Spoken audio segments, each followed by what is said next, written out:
Que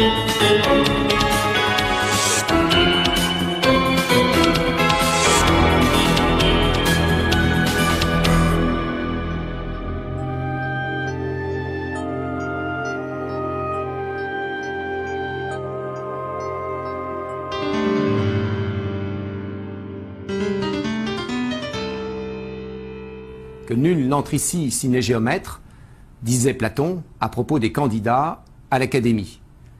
Ne peut-on pas poser le même type de questions à ceux qui veulent faire de la science actuellement en demandant que nul n'entre ici s'il n'est mathématicien?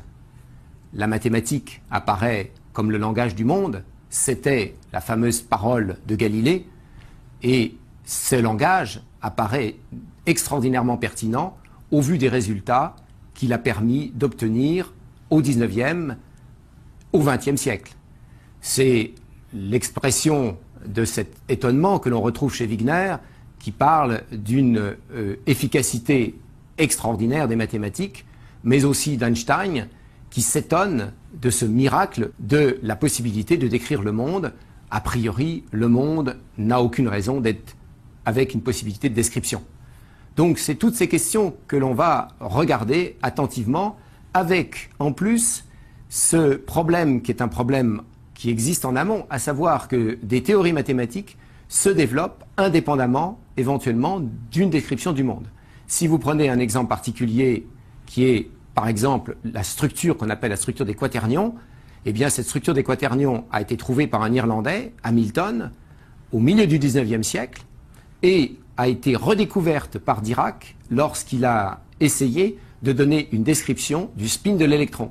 C'est la même structure d'un côté des mathématiques, de l'autre côté, dans ce contexte très particulier de la physique des particules.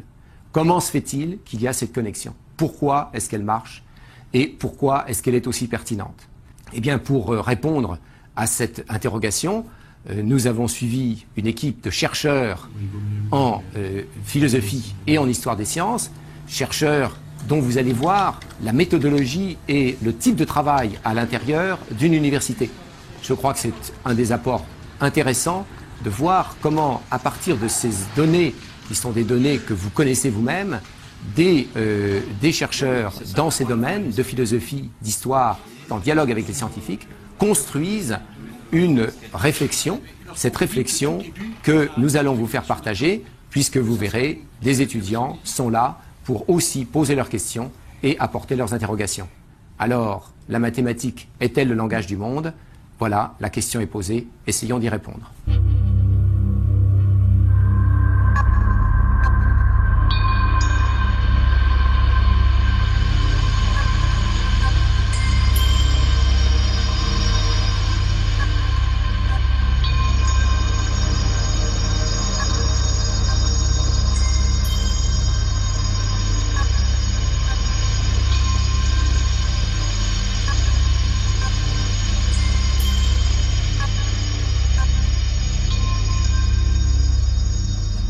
Deux mondes, celui de la réalité physique et celui des mathématiques. Deux mondes entre lesquels une mystérieuse correspondance semble établie depuis la nuit des temps. Une correspondance qui a fasciné les plus grands philosophes et les scientifiques les plus illustres. Einstein écrit au XXe siècle « Telle est l'énigme qui a si fort inquiété les penseurs de tous les temps. Comment est-il possible que les mathématiques, qui sont pourtant un produit de la pensée, indépendamment de l'expérience, rendent compte si excellemment de la réalité? Mais cette énigme a-t-elle un sens? Ne faut-il pas, comme le proposent souvent les philosophes, mettre en cause la question pour se rapprocher d'une réponse? Nous allons étudier aujourd'hui la relation entre les mathématiques et le monde. Mais lorsque je dis ça, on a l'impression que je veux dire que nous allons étudier ici les mathématiques et là le monde, qu'il y a une adéquation entre les mathématiques et le monde. Mais justement, c'est ça que nous devons mettre en question, nous voulons mettre en question. Mais pour poser la question de la relation, donc mathématiques-monde, il faut savoir quelle est la structure, quels sont les objets mathématiques. Et là, des différents philosophes à travers de l'histoire ont donné une réponse différente. Et je vous ai distribué un texte là, c'est la métaphysique d'Aristote. Est-ce que quelqu'un peut lire ce texte pour voir là? Voilà, Julia, oui. De plus, outre les choses sensibles, Platon admet qu'il existe des choses mathématiques, qui sont des réalités intermédiaires, différentes d'une part des objets sensibles, d'autre part des idées. Aristote commente la pensée de Platon, dont il fut le disciple. Les deux philosophes grecs qui ont le plus profondément marqué la pensée occidentale parlent déjà des mathématiques. Et les mathématiciens ne l'ont pas oublié puisque le mot platonisme désigne un courant de pensée auquel se réfèrent encore aujourd'hui nombre d'entre eux. Donc ça signifierait qu'à l'heure actuelle, les mathématiciens continuent à étudier Platon, à croire que les mathématiques sont dans une sphère idéale, comme les idées de Platon. Et non et oui. C'est-à-dire, non, les mathématiciens, ils n'étudient pas Platon. En fait, la définition du platonisme est une définition moderne des années 30 du XXe siècle. On dit, les mathématiques sont données indépendamment de l'esprit, dans une sphère idéale. Nous ne construisons pas les objets mathématiques, mais nous les découvrons. Et c'est un petit peu justifié quand même qu'on appelle cette attitude platonisme, parce que Platon, il dit à un autre en trois, dans un dialogue Eutydème, qui dit « Les géomètres, les astronomes et les calculateurs ne produisent pas des figures, mais découvrent celles qui existent. Il y a un ciel où les entités mathématiques sont données et nous n'avons qu'à les découvrir. » Mais donc, il faut faire attention et pas confondre une analyse philosophique de Platon avec ce que les mathématiciens, parce qu'en fait c'est un mathématicien qui a défini, c'était Paul Pernaes, Suisse, qui a dit « j'appelle platonisme cette doctrine ».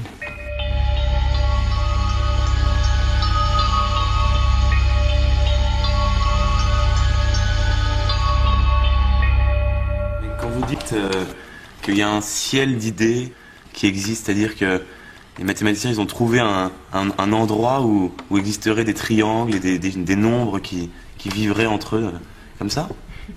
C'est-à-dire, c'est quoi que vous appelez le ciel des idées?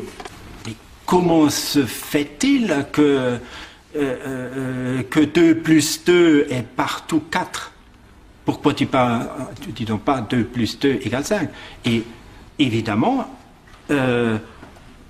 pour justifier ce fait que 2 plus 2 égale 4 partout, dans tout le monde, et depuis tout le temps, alors on dit, mais il doit exister une sphère idéale où on trouve ça et on découvre seulement. Il faut dire qu'il y a donc aujourd'hui encore des mathématiciens qui défendent un platonisme.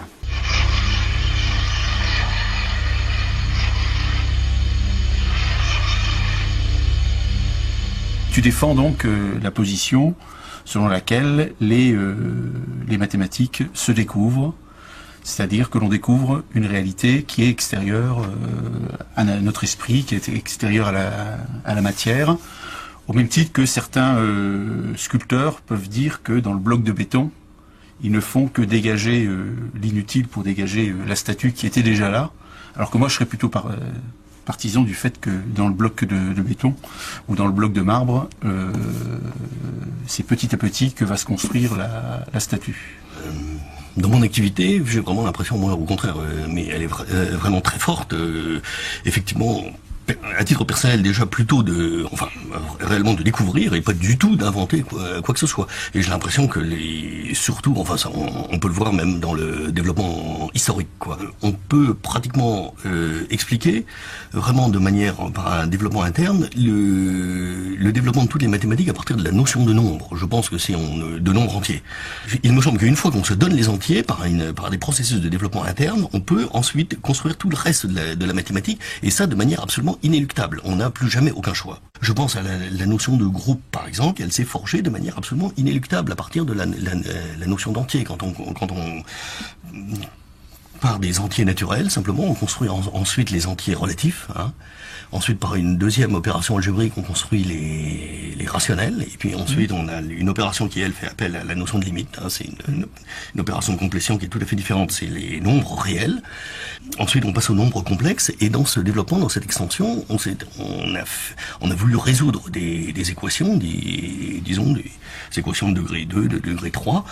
Et la notion de groupe, elle est sortie effectivement de cette étude, mais elle était tout à fait inéluctable. Et on a vu qu'elle était inscrite dans cette succession d'extensions aussi.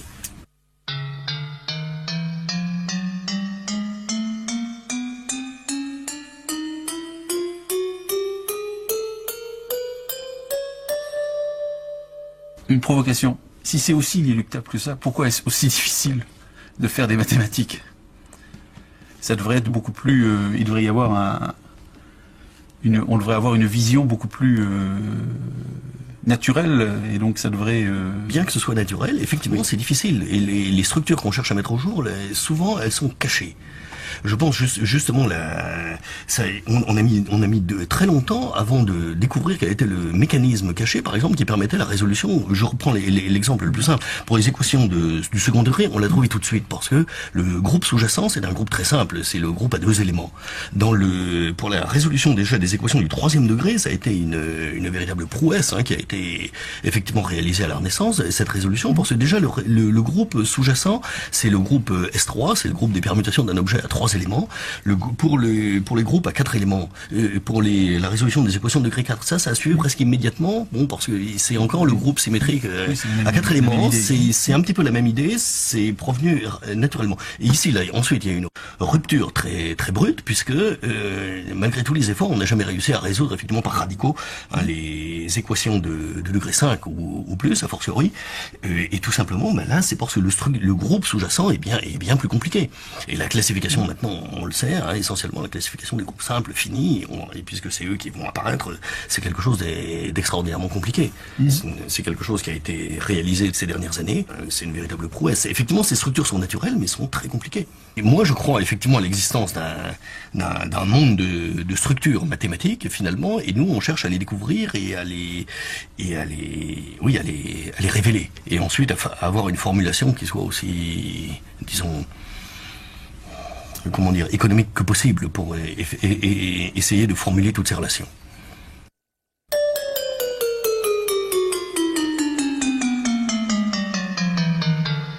Quelle est la question maintenant, si on dit on veut étudier la relation entre mathématiques et le monde, quelle est la question maintenant du platonisme qu'il peut...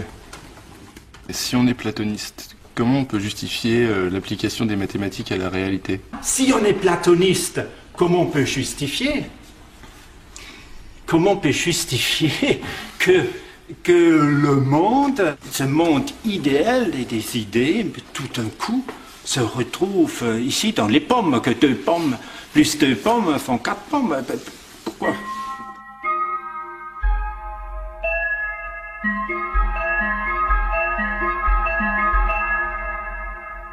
C'est une question difficile. Avant Platon, il y avait déjà l'école de Pythagore, dans le 6e siècle avant notre ère.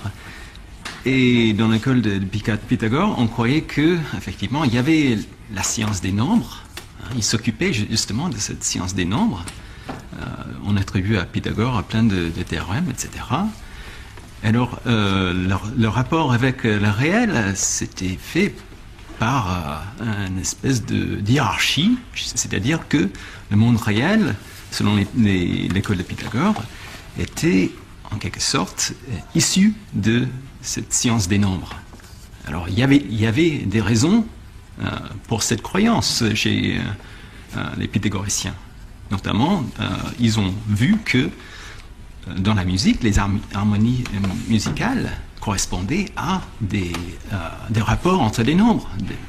Et donc pour eux, c'était un fait brut qui justifiait cette croyance à un rapport presque préétabli entre la science des nombres et les phénomènes du monde réel.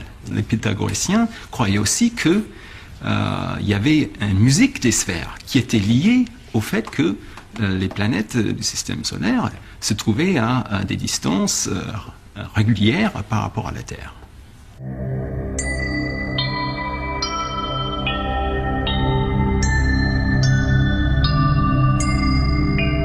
Est-ce que c'est une réponse à la question pourquoi les mathématiques s'appliquent au réel? Eh bien, c'est le début. C'est le début d'une réponse donnée il y a fort longtemps. Oui, c'est-à-dire qu'on a pratiquement, qu'on installe pour comprendre le lien, on installe un mythe, une croyance, n'est-ce pas? Alors, il faut faire beaucoup de présuppositions. Vous pouvez le faire, évidemment. Vous pouvez le faire, n'est-ce pas? C'est ça, la philosophie. Il y a toujours une justification possible, mais maintenant, il faut regarder quelle est finalement la justification la plus simple, la plus plausible, la plus argumentative, qu'il y a le moins de présuppositions, etc. Donc la difficulté du platonisme, c'est évidemment comment peux-je appliquer les mathématiques s'ils sont dans une sphère complètement séparée du monde sensible. L'astronomie grecque trouve son aboutissement avec Ptolémée à Alexandrie au IIe siècle. Ptolémée parvient à décrire les mouvements des planètes avec des cercles. Car le ciel est le lieu de la perfection et le cercle est la forme parfaite. Pour cela, il doit combiner les cercles de façon complexe. Il faudra attendre 14 siècles pour que ce modèle soit remis en cause par Copernic et que la relation entre le monde et les mathématiques prenne une forme nouvelle. Mais alors, qu'est-ce qui change du point de vue de l'astronomie mathématique avec Copernic par rapport à ce que faisait Ptolémée? Eh bien, du niveau des outils mathématiques, il n'y a pas grand-chose. Et effectivement, si on regarde les deux systèmes côte à côte, on ne peut pas dire que le système de Ptolémée est plus simple que le système de Copernic. Ce que Copernic offrait, c'était peut-être un schème conceptuel plus simple. Et lui-même, il mettait en avant le fait que dans un système héliocentrique, on était capable d'expliquer le mouvement rétrograde, apparemment rétrograde, des planètes. On comprend mieux pourquoi les planètes reviennent en arrière, etc. Eh bien, on décrit ce mouvement chez Ptolémée, mais on n'explique pas. Ouais.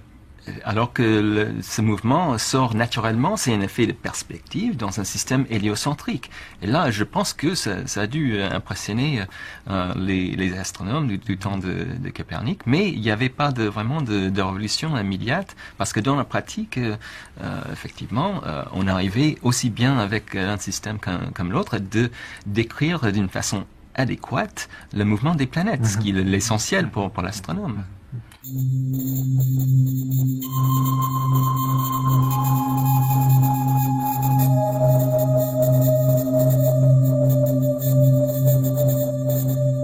Du point de vue de l'outil mathématique, quand est-ce que le grand changement se fait? L'outil mathématique va se développer surtout avec Galilée. Mais il faut aussi considérer Kepler là-dedans. Il a vu notamment que par rapport aux données établies par Tycho Brahe et son équipe à Prague, qu'on pouvait mieux rendre compte des mouvements, rendre compte de ces trajectoires si on se servait non pas d'un cercle, mais d'une ellipse. Alors donc là, c'est la grande rupture. On n'a plus le cercle comme trajectoire parfaite est abandonné en quelque sorte. Effectivement, les trajectoires des planètes sont des ellipses. Il avait même pensé à une espèce d'attraction qui pourrait expliquer une sens causal ces trajectoires. Et j'ai l'impression, je ne sais pas ce que tu en penses, que l'originalité aussi de Kepler, c'est qu'au lieu de postuler comme le faisait Platon, que le mouvement est circulaire et d'essayer de trouver les mouvements circulaires qui vont permettre d'expliquer les choses, il est parti des données. Et puis il a cherché la figure qui s'appliquerait le mieux aux données. Donc là, il y a une sorte de modèle un peu inductif qui est quand même original. Donc extrêmement intéressant parce que normalement on apprend à l'école, mais c'est le modèle causal d'Aristote et ensuite c'est Galilée qui fait la description cinématique. Ce qui est intéressant, c'est que Galilée a toujours refusé l'explication keplérienne des trajectoires. Et lui, il croyait dur comme fer que ces trajectoires étaient circulaires. Ah oui, donc ouais. Au début, les ellipses, ça convainquait pas tout le monde, même Galilée, c'est ça? Absolument. Ouais.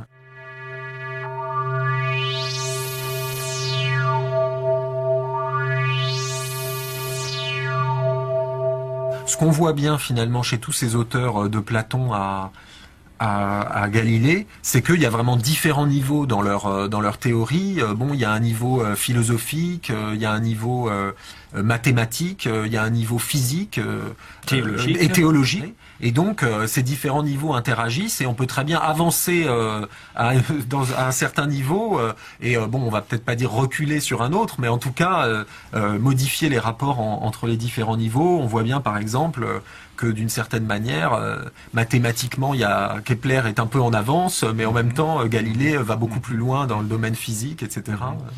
Mais on peut aussi dire que du point de vue de la cosmologie de chacun de ces savants, il y a des différences énormes. Je veux dire, la cosmologie chez Kepler, on a quelque chose qui rapproche à un mysticisme du nombre, quelque chose qui est plus proche de l'école de Pythagore. Alors que chez Galilée, on a l'unification du monde. C'est ça la chose de base. C'est quoi? Une physique qui s'applique aussi bien au mouvement des astres, qu'au mouvement des choses autour de nous, etc. Ouais, justement, c'est une grande unification. Il n'y a plus de spécificité des phénomènes astronomiques d'une certaine manière, non? Tout à fait. Alors que chez les Grecs, bon, les mathématiques s'appliquaient de manière privilégiée aux phénomènes astronomiques, mais pas aux phénomènes autour de nous, qui étaient quand même considérés comme beaucoup plus indéterminés. Tout à fait. Il va détruire le statut spécial du ciel. Ouais. Mais je veux dire, l'aspect théologique des Copernic est quand même fondamental, parce que là, on n'a plus un centre du monde. Et en plus, la taille de l'univers devient immense. Et donc là, on a une nouvelle cosmologie. On a une nouvelle cosmologie, et c'est clair que l'homme n'est plus au centre. Et à ce moment-là, où est le paradis? La révolution initiée par Copernic, Kepler et Galilée, que l'on voit ici lors de son fameux procès, a donc bouleversé l'ordre du ciel et fait perdre à l'homme sa place au centre du monde. Mais elle a offert une belle contrepartie à l'humanité, les fondements de la science moderne. Galilée a laissé de nombreux écrits philosophiques. Encore une fois, c'est la relation du monde et des mathématiques qui est évoquée ici dans ce texte célèbre extrait du Messager. La philosophie est écrite dans ce très grand livre qui se trouve continuellement ouvert devant nos yeux. Je veux parler de l'univers. Mais il ne peut se comprendre si, auparavant, on n'a pas appris à comprendre la langue et à discerner les caractères dans lesquels il est écrit. Il est écrit en langue mathématique et les caractères en sont des triangles, des cercles et autres figures géométriques sans le moyen desquelles il est impossible d'en comprendre humainement aucune parole. Sans eux, on erre vainement dans un labyrinthe obscur. Donc pour Galilée, notre compréhension du monde passe nécessairement par les mathématiques. Absolument, c'est clairement dit dans le texte. Sans les mathématiques, on ne peut rien comprendre au monde des phénomènes. On peut effectivement comprendre ce texte dans le contexte d'un débat avec les philosophes de son temps, c'est-à-dire ceux qui défendaient la philosophie d'Aristote. Alors, est-ce que Galilée était anti-aristotélicien pour autant? Pas du tout. Mais pour les aristotéliciens, on va les appeler ainsi, ce que faisait Galilée, c'est-à-dire utiliser les mathématiques pour comprendre la nature, n'avait aucun sens, parce que pour eux, c'était deux mondes séparés. Donc, ils admettaient que les mathématiques, ça existait, mais c'était une sphère indépendante qui n'avait rien à voir avec le monde réel. Et justement, du moment où ces deux mondes sont indépendants, les mathématiques ne peuvent nous apprendre rien du tout sur le fonctionnement du monde réel. Alors comment est-ce qu'on savait comment fonctionnait le monde réel? On avait la méthode d'Aristote. On avait les 4 éléments, les causes finales des choses, effectivement.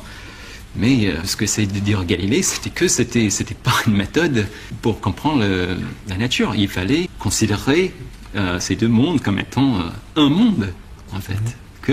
Et c'est une façon de dire que le monde est écrit en mathématiques, c'est une façon de dire cela. Mais quand on lit un livre, il y a plusieurs interprétations possibles. Alors, si le monde est un livre, comment Galilée fait-il pour l'interpréter de manière juste? Effectivement, il y a plusieurs lectures possibles de ce monde, même écrit en mathématiques. Mais il y a une autre chose dans laquelle croyait fortement aussi Galilée, c'était que le monde part pour lui-même. Le monde part pour lui-même, c'est-à-dire qu'on peut faire des expériences et faire en sorte qu'on peut obliger le monde à parler. Par exemple, la fameuse expérience dont on ne sait pas s'il y avait vraiment lieu de la tour de Pise.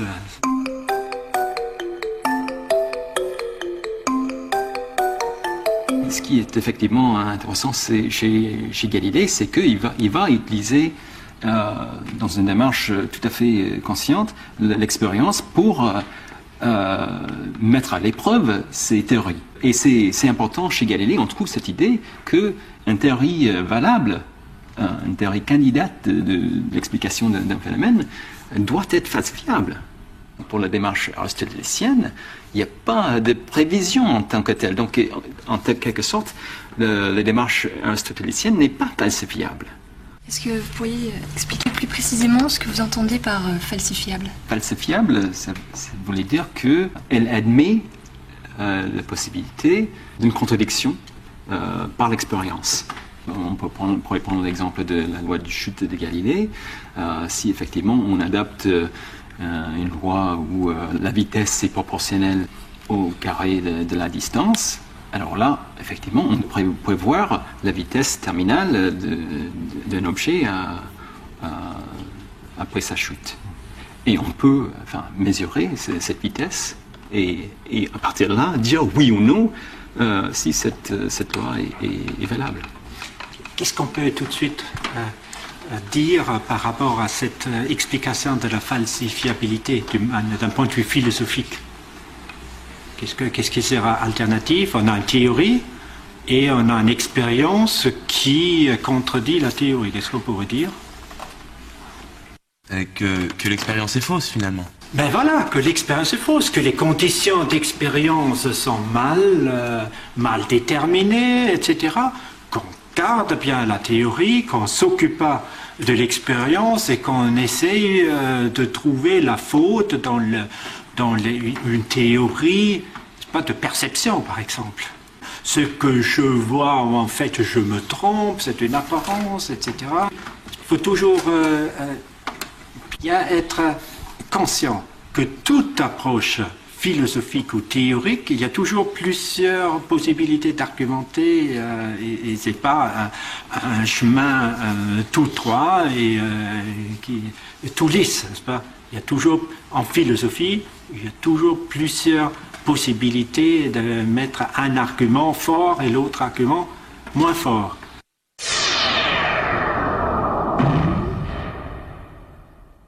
Est-ce que c'est pas Newton qui a inventé qui a découvert la loi de la gravité?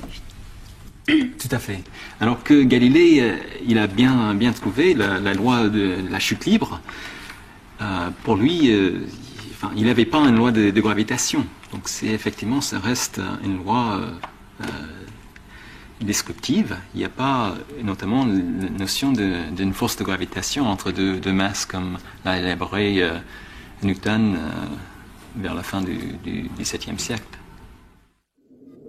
Les satellites de Jupiter, la Terre autour du Soleil, la Lune et les marées, et jusqu'à la pomme qui tombe de l'arbre, tout cela est régi par les mêmes rapports mathématiques rigoureux. Tout cela fonctionne comme un grand mécanisme d'horlogerie grâce à Newton.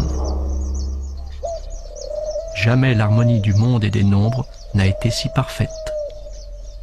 À la même époque, se développe le courant philosophique empiriste. Supposons donc qu'au commencement, l'âme est ce qu'on appelle une table rase, vide de tout caractère, sans aucune idée, quelle qu'elle soit. Comment vient-elle à recevoir des idées? À cela, je réponds en un mot, de l'expérience. Mais si toutes les connaissances viennent de l'expérience, donc et qu'il n'y a plus d'idées, on est carrément à l'opposé de Platon.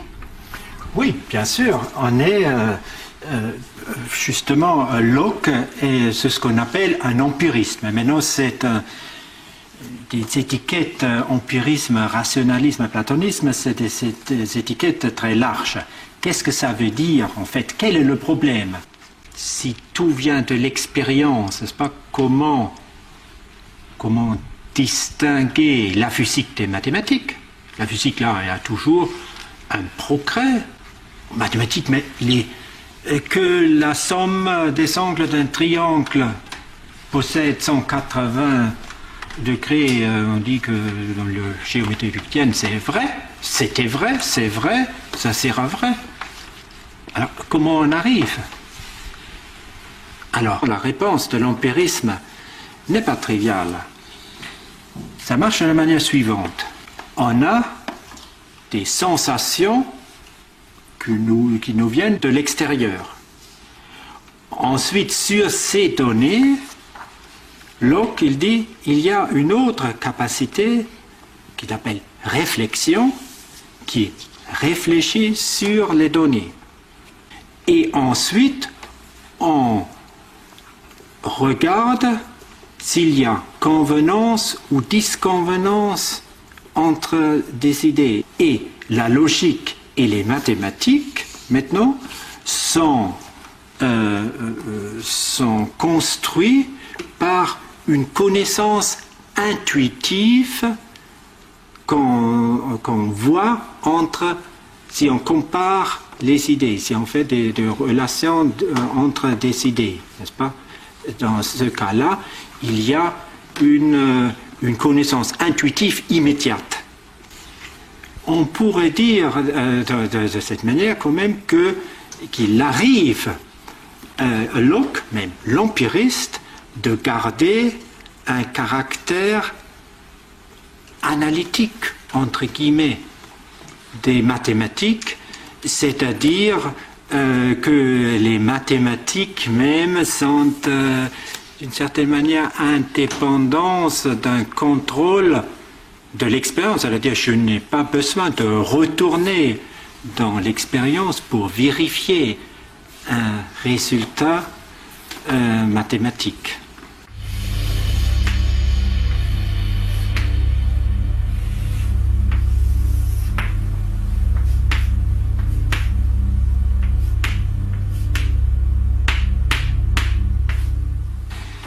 Voilà, peut-être nous pouvons lire un autre petit texte de Hume, cette fois-ci pour avoir plus de clarté dans donc l'empirisme du XVIIIe siècle. Est-ce que Aurélien Quand nous parcourons les bibliothèques, que nous faut-il détruire? Si nous prenons en main un volume quelconque, de théologie ou de métaphysique scolastique par exemple, demandons-nous, contient-il des raisonnements abstraits sur la quantité ou le nombre? Non. Contient-il des raisonnements expérimentaux sur des questions de fait et d'existence? Non. Alors mettez-le au feu, car il ne contient que sophisme et illusion. Donc, vous voyez, là, vous avez cette question typique. Il y a d'une part ce qui est mathématique pur, et d'autre part ce qui est physique, n'est-ce pas, des raisonnements expérimentaux. Est-ce que quelqu'un peut dire où y a-t-il ici une difficulté? Pour quelle branche mathématique ça pose un problème? Pour quel domaine mathématique ça pose un problème? Eh bien, c'est la géométrie. Oui, voilà, la géométrie. Ça pose un problème, en effet, à Hume dans son traité, n'est-ce pas? Ici, nous sommes sur l'enquête, sur l'entendement humain. C'est pratiquement un raccourci d'un grand traité qui n'avait pas de succès, qu'il a publié avant. Et là, il avouait, en fait, la géométrie, c'est pas une science expérimentale, c'est pas non plus analytique, entre guillemets, comme l'arithmétique, c'est-à-dire des raisonnements purement abstrait, comme il dit ici, mais c'est un caractère mixte, n'est-ce pas?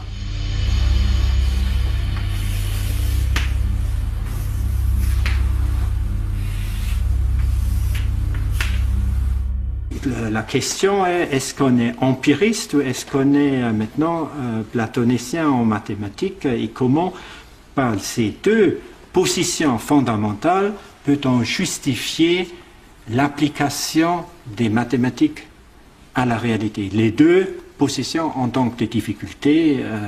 L'une, il y a la séparation complète, l'autre, donc les mathématiques sont trop rationnelles, et l'autre, pratiquement, les mathématiques sont trop empiriques.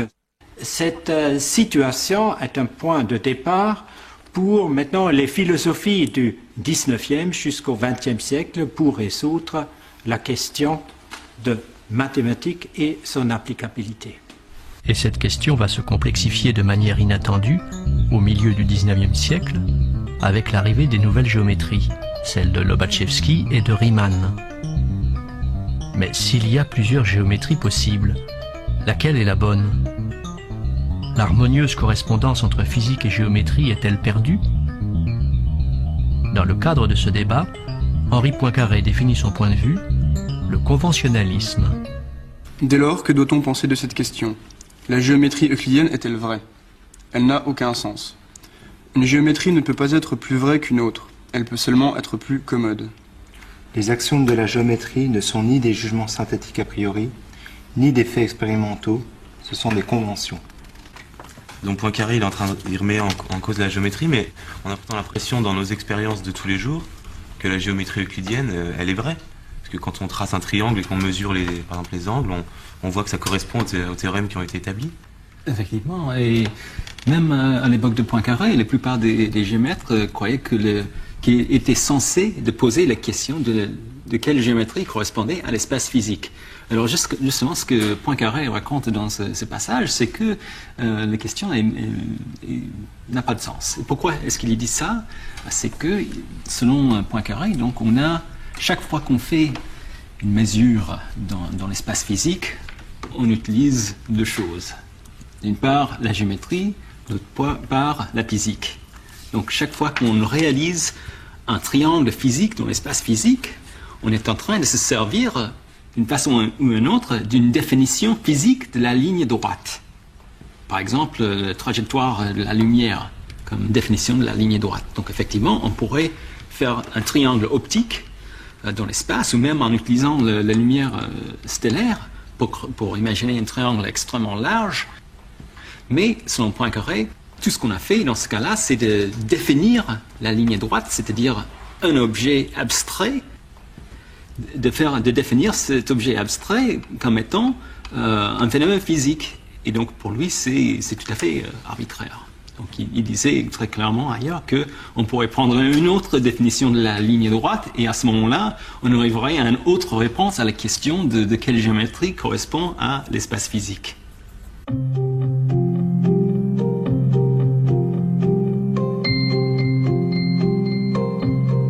Si Poincaré construit sa géométrie à partir de conventions, donc quelle valeur justement va avoir sa géométrie?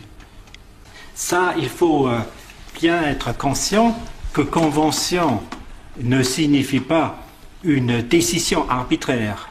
Chez Poincaré, la convention, c'est quelque chose de légèrement différent, mais essentiellement différent. Ça veut dire une convention est toujours guidée par quelques critères, c'est-à-dire l'expérience, la commodité. Mais alors, finalement, qu'est-ce que ça apporte, la théorie de Poincaré?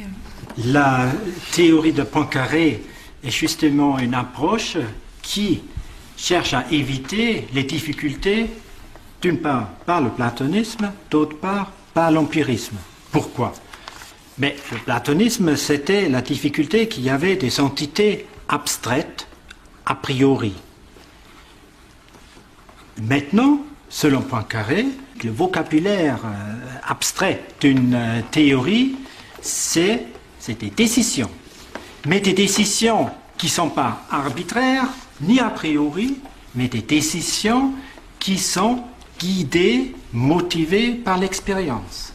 C'est-à-dire, Nous n'avons pas du tout, comme dans l'empirisme, une théorie d'abstraction des entités concrètes vers des entités abstraites. Non, pas du tout.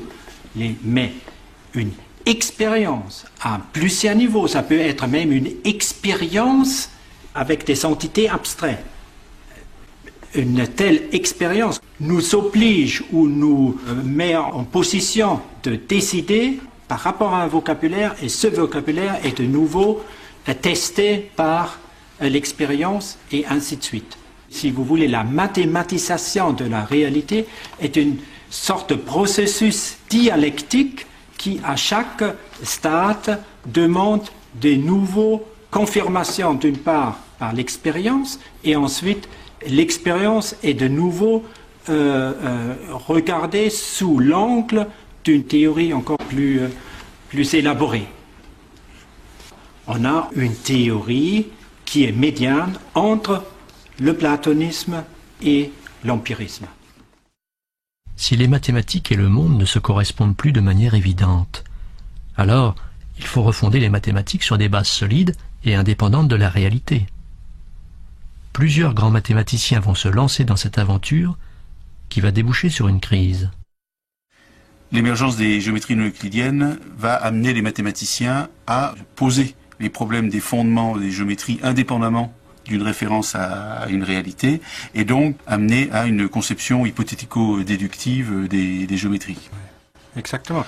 Et cette indépendance des mathématiques est encore renforcée par toute une série de travaux dans la fin du XIXe siècle qui veulent réduire, qui ont réussi à réduire les nombres réels aux nombres naturels. Et même à la fin du XIXe, Frege, il voulait réduire les nombres naturels à la logique. Donc on a l'impression, la seule chose qui est nécessaire pour comprendre les mathématiques, c'est finalement comprendre la logique, parce que tout est réduit à la logique.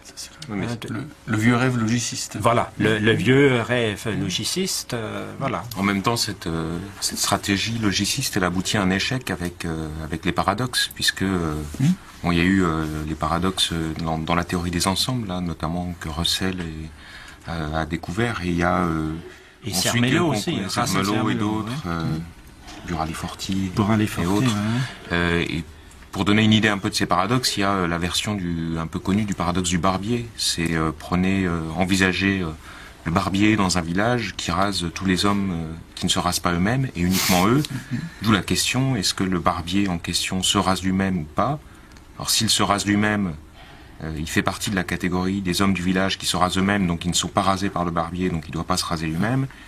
Et s'il ne se rase pas lui-même, il fait partie de la catégorie des hommes du village qui ne se rasent pas eux-mêmes, donc qui sont rasés par le barbier, donc par lui-même. Donc en fait, il y a un espèce de barbier paradoxal. Alors on s'en tire sur le barbier avec l'idée que ce barbier est une construction qui ne tient pas, il n'existe pas. Le problème là des paradoxes ensemblistes, c'est que c'est des ensembles dont l'existence est assumée dans la théorie des ensembles, qui ont ce type de propriété paradoxale. Et quand on dit que l'ensemble de tous les ensembles qui ne se contient pas lui-même comme élément aboutit à une contradiction identique, ça met en cause toute la théorie qui suppose que ces ensembles existent. C'est pour ça que l'idée des mathématiques fondées simplement sur la logique, finalement c'est casser la figure au début du XXe siècle avec des paradoxes de ce type-là. Voici le barbier paradoxal en train de raser sa propre image. Il s'agit d'une caricature du célèbre mathématicien Bertrand Russell. Je voulais seulement là introduire une boutade, je crois que c'est Russell qui a dit une fois, le mathématicien ne comprend pas ce qu'il fait. Et c'est ce qu'il voulait dire avec ça, que le mathématicien évidemment raisonne dans un cadre donné et il ne se pose pas la question du cadre, quel cadre il faut adopter pour les mathématiques. Et c'est ça qui intéresse évidemment les philosophes, et un mathématicien qui s'intéresse à ça, dans ce cas-là, il est en même temps mathématicien et philosophe. Le philosophe, il veut savoir, bien qu'il ne veut pas peut-être un fondement absolu. Non, ça c'est pas possible. Mais quand même, au moins, qu'on se pose la question que c'est pas possible et qu'on s'aperçoit qu'un fondement absolu n'est pas possible, n'est-ce pas? C'est cette question qu'on veut compose. Et évidemment, il n'y a pas seulement la théorie des ensembles, il y a des théories concurrentes. Il y a la théorie des catégories qui renonce à cette idée qui, depuis Aristote jusqu'à Kant et jusqu'à Peirce. Et là, ça change, qu'on veut toujours saisir quelque chose. On veut saisir une intuition. On veut saisir l'empirie et on ne fait pas attention à l'acte même de saisir et à l'acte du travail du mathématicien. Et la théorie des catégories est justement une théorie qui veut plus fixer une structure des objets donnés, mais fixe des actions. Des situations mathématiques. Oui. Voilà, des situations mathématiques. Donc, si on est déjà dans un cadre hypothétique ou déductif, pourquoi pas plutôt adopter la théorie des catégories? Et si on est dans un cadre normatif, philosophique plus strict, pourquoi pas adopter le constructivisme et l'intuitionnisme, c'est-à-dire qu'on dit seulement les objets mathématiques dont je peux donner une construction explicite sont vraiment justifiés. C'est quand même une conscience philosophique jusqu'où je peux aller avec la justification des mathématiques. Les fondements absolus n'existent pas. Maintenant, il faut trouver un modèle qui fait justice à la pratique des mathématiques, mais je crois que ce modèle existe plutôt dans la théorie des catégories que dans la théorie des ensembles. Parallèlement à cette crise des fondements, la physique connaît de grands bouleversements avec les deux théories de la relativité et des quanta. Les outils mathématiques permettant de décrire la réalité deviennent de plus en plus complexes. Et le rapport entre le monde et sa représentation mathématique prend une forme nouvelle, parfois déconcertante. Et ce problème du rapport et de l'application des mathématiques au monde, est-ce qu'il se pose toujours aujourd'hui dans les sciences et de quelle manière? Les questions se posent toujours et effectivement, on a posé les questions il y a quelques décennies d'une façon nouvelle. C'était par un physicien qui s'appelle Wigner, qui se posait la question non pas de la simple application des mathématiques en physique théorique, mais il se posait la question du rôle des mathématiques dans cette discipline. Donc, pour lui, en fait, c'était pas étonnant, effectivement, si à partir de Newton, on était capable de mathématiser le monde et de prédire des phénomènes physiques, du moment où ce qu'on avait, grosso modo, c'était l'expression mathématique d'une loi physique. Ouais. Donc, ce que visait la remarque de Wigner dans un article sur la déraisonnable efficacité des mathématiques dans les sciences naturelles, c'était que, en fait, on en tirait plus de l'utilisation des mathématiques qu'on aurait dû. Ouais, il y avait une sorte de fécondité, comment dire, surprenante des mathématiques. Il y a un plus-value, en quelque sorte, des mathématiques qu'on n'arrive pas à comprendre vraiment. Il y a des exemples de ça, il en donne plusieurs. Wigner, par rapport à la mécanique quantique, par exemple, il dit que chez Heisenberg, et donc qui a formulé la mécanique quantique, il s'est servi d'une ancienne théorie quantique, et donc en quelque sorte, la mécanique quantique, on aurait pu attendre à ce que les résultats soient cohérents avec les hypothèses qu'il a fait sur la périodicité, par exemple, de l'atome de l'électron de l'atome d'hydrogène. Alors, on a appliqué cette théorie en dehors de ce domaine. Et c'est justement, c'est ce cas qui est intéressant parce que il n'y a pas de raison que ça marche encore en dehors de ce domaine limité de l'atome d'hydrogène. Alors, on a appliqué effectivement par la suite à l'atome d'hélium. Il y a 2 électrons. Et ça marche encore. Et donc, ça, c'était donné comme un exemple là où les prémices mathématiques du départ n'étaient pas du tout satisfaite et la théorie marche encore. Donc pour Wigner, effectivement, c'est quelque chose de déraisonnable. Donc il y a une puissance des mathématiques plus grande que ce qu'on pensait. Oui, Wigner a même parlé du miracle. D'accord. Et alors bon, du fait de cette mathématisation vraiment intensive des sciences modernes. Est-ce que la question dont on est parti, à savoir le monde est-il mathématique, est-ce que cette question doit pas être entièrement reformulée? Oui, je crois qu'il faut surtout partir détruire peut-être un préjugé, c'est ce que je considère comme préjugé, qu'on a d'une part le monde et là les théories scientifiques, et les théories scientifiques ne font que décrire le monde qui est donné d'une manière phénoménale, brute et indépendante des théories. Ça, je crois, c'est une présupposition dualiste, c'est-à-dire on croit qu'on n'a qu'à décrire ce qu'il existe. On croit qu'il y a un monde indépendant des mathématiques d'un côté, et puis de l'autre la théorie. Des mathématiques et d'autre part la théorie. Or, je crois le propre de l'activité scientifique est également la construction même des objets. Ouais. À un niveau pas des objets comme cette chaise seulement, mais des théories deviennent des objets dès qu'on pose plus la question de la validité, et il devient intuitif, et ensuite on thématise ces théories, ça devient des objets par rapport à un langage plus riche. Donc le miracle peut être expliqué si on n'est pas dualiste, mais si on a une version, disons, plus relativiste, constructiviste, mais l'absolu concret n'existe plus. C'est pas le... Mais là, tu sembles mettre en question l'existence du monde externe. Est-ce qu'il n'y a pas quand même des tables, des atomes d'hydrogène? Voilà. Bien sûr, il y a la table, mais la question est la suivante. Est-ce que cet objet qu'on appelle un objet concret, est-ce qu'il est vraiment concret au sens qu'il n'y a pas d'éléments abstraits, c'est-à-dire dedans, c'est-à-dire si je regarde la table, est-ce que je ne peux pas regarder la table, voir la table de tous les côtés, même si je tourne autour très vite, c'est pas possible. Donc même l'objet concret table, il est déjà théorisé, quoi. Mais voilà, je peux pas regarder l'autre côté de la table, je vois jamais ce que c'est une table, c'est toujours, je vois le phénomène, mais pas la table. Et alors dans le cas de l'atome d'hydrogène, est-ce que quand même, quand la théorie, si on prend l'exemple de Scott tout à l'heure, la théorie quantique, quand même, elle prédit des choses qui concernent l'atome d'hydrogène. C'est pas uniquement. Mais c'est aussi une construction scientifique.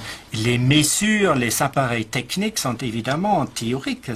Donc la raison pour laquelle le monde est mathématique dans une certaine mesure, c'est pas un miracle, c'est pas une sorte de d'harmonie entre deux termes séparés qui pour une raison mystérieuse se retrouvent adéquats l'un à l'autre. C'est le travail scientifique lui-même qui arrive à produire une mathématisation du réel progressive, etc. C'est ça que tu veux dire? Absolument. Bon. Et est-ce que ça te paraît Je dirais encore une croyance à l'existence du monde externe. D'accord. Il faut ça de plus. Ouais. Sinon, il n'y a plus de table et à ce moment-là... On ne se donne pas la peine de chercher. Ouais, d'accord.